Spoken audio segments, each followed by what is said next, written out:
Vamos nessa então, porque a declaração do líder do governo na Câmara, o deputado Ricardo Barros, sobre uma nova Constituição para o país gerou uma forte reação entre políticos e juízes. Em um evento virtual, o parlamentar disse que o Brasil está ingovernável e deveria seguir o exemplo do plebiscito do Chile. Ricardo Barros também afirmou que a Constituição estimula um ativismo político no poder judiciário. Na avaliação do líder do governo na Câmara, juízes, promotores, fiscais da Receita, agentes do Tribunal de Contas da União e da Controladoria Geral da União provocam enormes danos com acusações infundadas e não respondem por isso. Após a declaração, o ministro Luiz Roberto Barroso, do STF, disse que a Constituição é resiliente e que as instituições do país são sólidas. O ministro Bruno Dantas, do Tribunal de Contas da União, e o presidente da Câmara, Rodrigo Maia, também criticaram a ideia de uma Assembleia Constituinte e destacaram a diferença na transição democrática entre Brasil e Chile. Nas redes sociais, o ex-juiz Sérgio Moro se pronunciou, abre aspas aqui para ele. O que dificultou a governabilidade no Brasil nos últimos anos foi a corrupção desenfreada e a irresponsabilidade fiscal. Não a Constituição de 1988 e nem a Justiça ou o Ministério Público, fecha aspas. Vamos lá, vamos começar a discutir e debater esse tema aí, uma nova Constituinte no Brasil. Quem gostaria de começar dos três? Thaís Oyama, quer começar nessa tarde? Então vamos lá, Thaís. Quero, Paulo.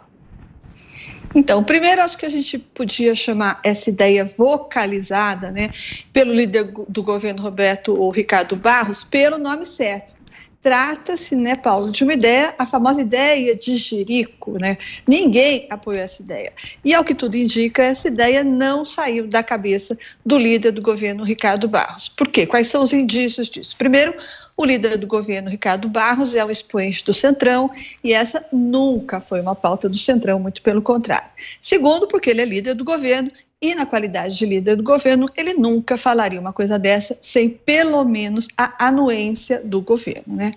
E foi espinafrado por tudo quanto é lado. Eu falei com muita gente hoje de manhã, muita gente do Planalto e também de ministérios do governo, e todo mundo para quem eu perguntei de quem era a autoria dessa ideia, primeiro saiu logo dizendo que não era dele. Essa ideia não saiu daqui, todo mundo querendo distância da paternidade dessa ideia que foi criticada por todos os lados. Isso não quer dizer que o Palácio ou mesmo os ministros não tenham críticas à Constituição, né? Entre os militares, por exemplo, eles usam muito, inclusive, essa mesma frase, uma frase parecida com a que o líder do governo, Ricardo Barros, usou para criticar a Constituição. Eles falam muito em direitos de mais e deveres de menos, né? Os militares falam isso quando querem criticar a Constituição. Eles também reclamam do inciso 53 do artigo 5º, que fala que ninguém será culpado até o trânsito em julgado e que foi o artigo que ajudou a derrubar a prisão em segunda instância.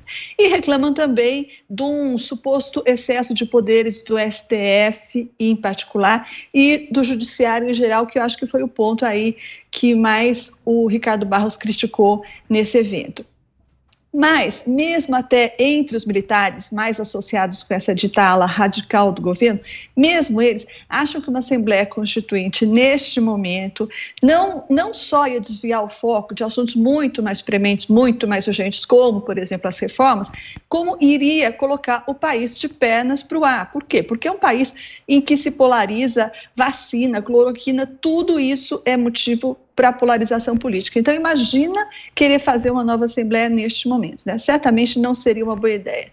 Então, o mais provável, e aí eu destaco que isso aqui não é uma informação, mas é um raciocínio feito por fontes palacianas, o mais provável é que essa ideia tenha vindo da ala, por exclusão, né? Tenha vindo da ala ideológica do governo, aquela ala que, inclusive, é formada ou inclui os filhos do presidente, o 02 e o 03, o Flávio está fora dessa, e Felipe Martins, aquela ala ideológica do governo. Então, eles dizem que o mais provável é que tenha vindo dessa ala.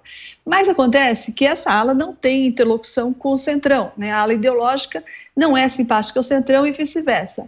O que leva a crer que entre os prováveis pais da ideia, ou seja, a ala ideológica e o deputado que vocalizou a ideia, ou seja, Ricardo Barros, tenha havido a intermediação de alguém ou autorização de alguém que pode muito bem ter sido o presidente Jair Bolsonaro irritado com os superpoderes do STF, por exemplo, na questão da vacina.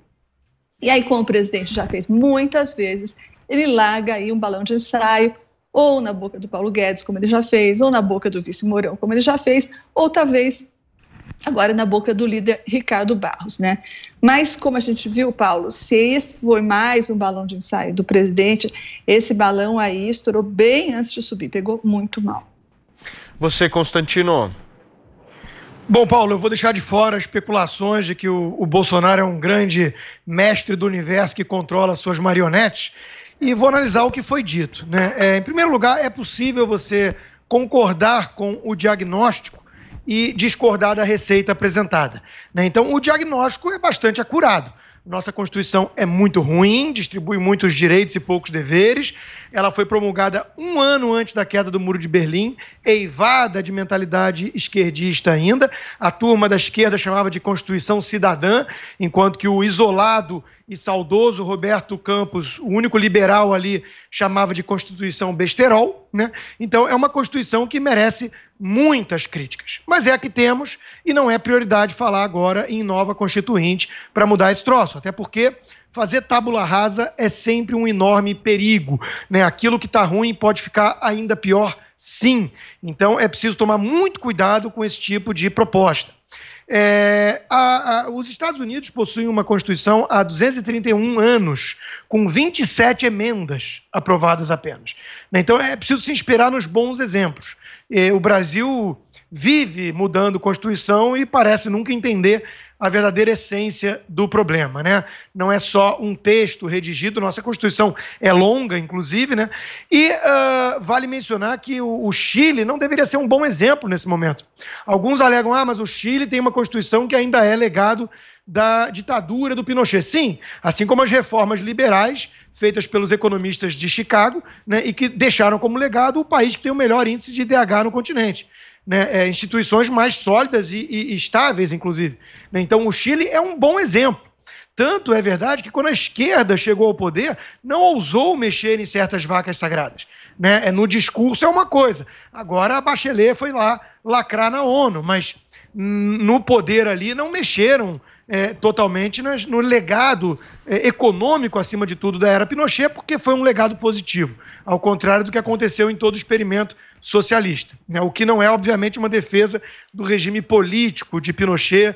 Seria desnecessário falar, mas hoje em dia, no Brasil, a gente tem sempre que tomar cuidado e dizer o óbvio, né? Então, o Chile vai por um caminho perigoso. O Chile quer se vingar do legado Pinochet e está num clima de chantagem com a esquerda radical literalmente incendiando as ruas e por isso aprovou esse plebiscito. O risco de dar errado é enorme. Então não é bom exemplo nem o que está acontecendo no Chile, não. E por fim, né, vale destacar que nós temos o nosso STF. E com esse STF que está aí, que deveria ser o guardião da Constituição, mas é o primeiro a rasgá-la, eu acho que não faz nem muita diferença qual é a Constituição que nós temos, né? Porque nós temos um STF que decide sobre tudo, estando ou não na Constituição. Então, tanto faz, né? Você, Josias. O líder do presidente Bolsonaro na Câmara, o deputado Ricardo Barros, ele podia ser apelidado de Dilmo. Em 2013, quando o asfalto roncou no Brasil, a então presidente Dilma Rousseff convidou os governadores ao Palácio do Planalto. E aí, em resposta à insatisfação popular, ela anunciou que encaminharia ao Congresso uma proposta de convocação de um plebiscito para autorizar uma constituinte, que ela queria fazer uma reforma política. A ideia morreu num final de semana.